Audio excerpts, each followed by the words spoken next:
Alright, so this is 13-2. These are your fractions without using a calculator. So we're going to go ahead and start with the first one. Whenever you are adding or subtracting fractions, you have to have a common denominator. So my denominators here are 3 and 5. So my common denominator would be 15, and I did that just by multiplying. Okay, so I'm going to do a different color real quick. If you don't remember how to do this, you just say, okay, 3 times what gave me 15, and that would be 5. So if I multiply the denominator by 5, I'd have to multiply the numerator by 5. And then you have, okay, well, 5 times what gives me 15?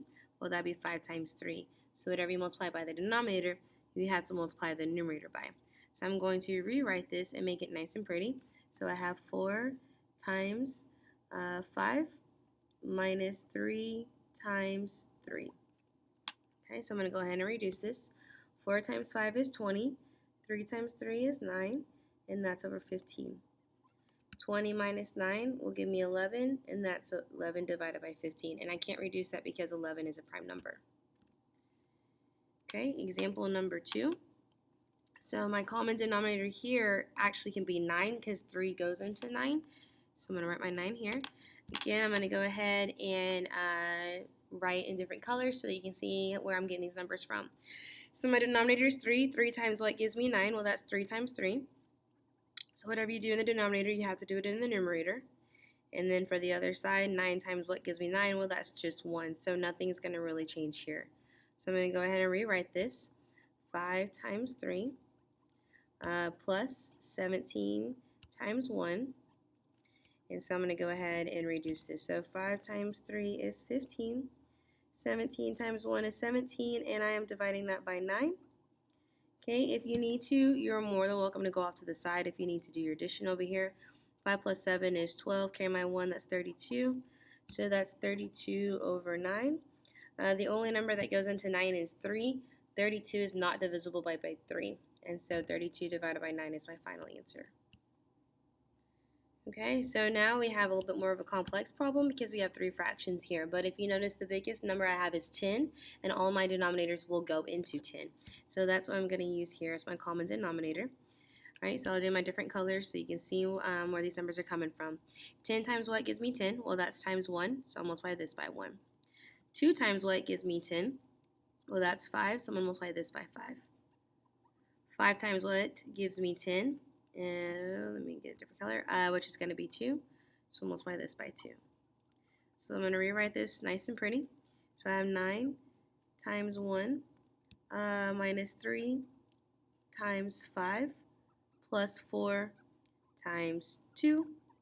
And when I do all of this, let me go ahead and reduce it. 9 times 1 is 9. Minus 3 times 5 is 15. Plus 4 times 2 is 8. And that's all over 10. Okay, and I'm going to do this a little bit backwards because 9 plus 8 is 17. 17 minus 15 is 2.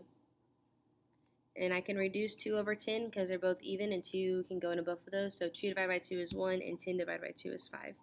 So my answer here is 1/5. So that's how you add and subtract fractions. Just make sure you have your common denominator. Now, whenever you're multiplying, you can just multiply straight across.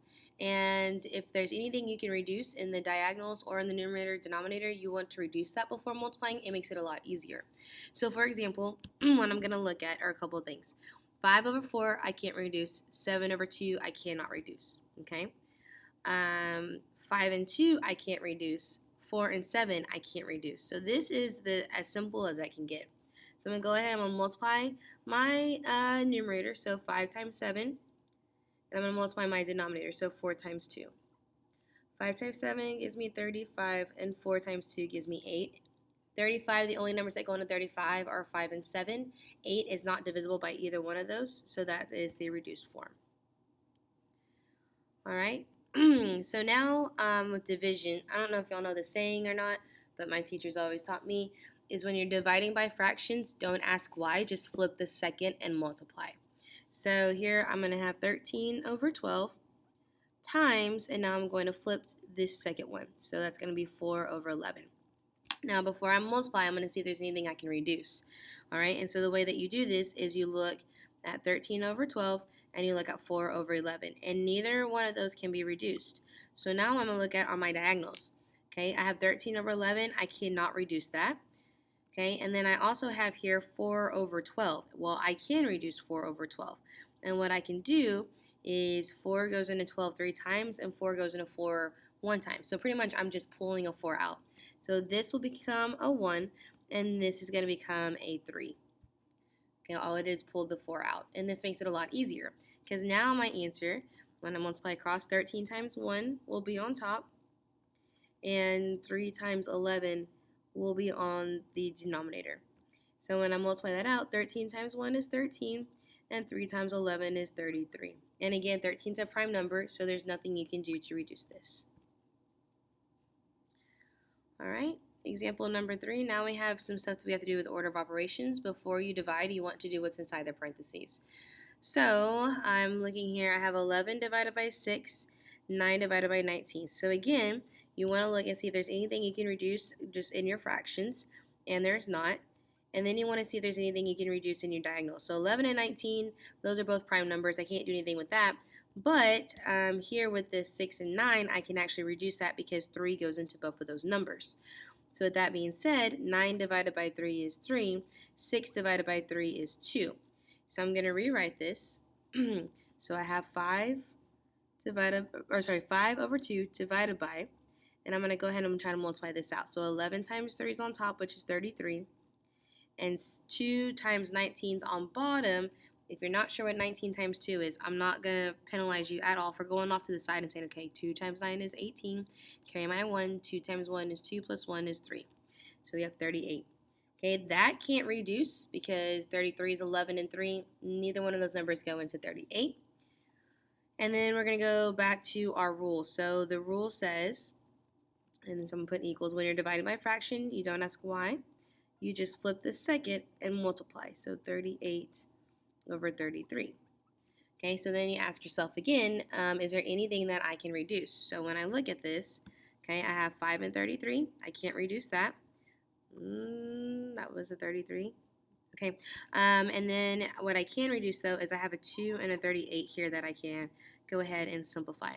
So I can pull a 2 out of both of these. So this is going to become just a 1. And 38 divided by 2 is 19.